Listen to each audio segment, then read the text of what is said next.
প্রচারে বেরোন বিজেপি প্রার্থী পরিতোষ দাস।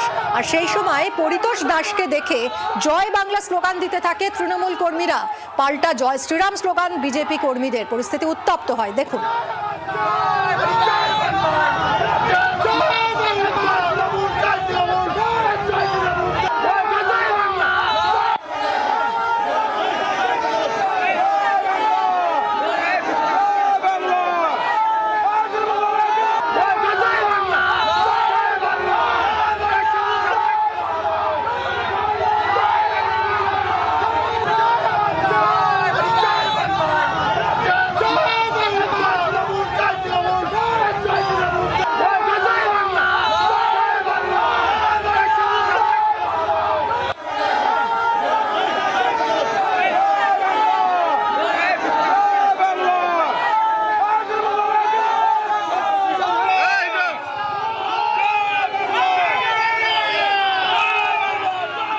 কথা বলবো আমাদের প্রতিনিধি রাজকুমারের সঙ্গে। রাজকুমার, পরিস্থিতি কি হয়েছিল সেই ছবিটা তো আমরা দেখছি, এরপর কি হলো? মিছিলকে আটকে দেওয়া হলো?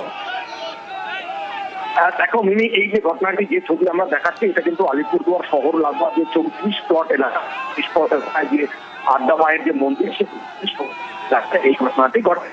এখান থেকে পুজো দিয়ে যখন বিজেপি প্রার্থী পরিতোষ দাস বেরোচ্ছিলেন, তখনই কিন্তু তৃণমূলের ছাত্র যুবরা ছিল, তারা হয়ে ওঠে এবং কিন্তু এরপর পরিস্থিতি কিন্তু স্বাভাবিক হয়ে যায়। তার কারণ হচ্ছে ইতিমধ্যে নেতৃস্থানীয় ছিলেন, তাদের দুই পক্ষকে শান্ত করে চুপ করান এবং তারপর দেখা যায় সামনে দিয়ে প্রার্থী হেঁটে যায়। তখন কিন্তু আর ছাত্র যুবক সেভাবে কোনো স্লোগান দেয়নি।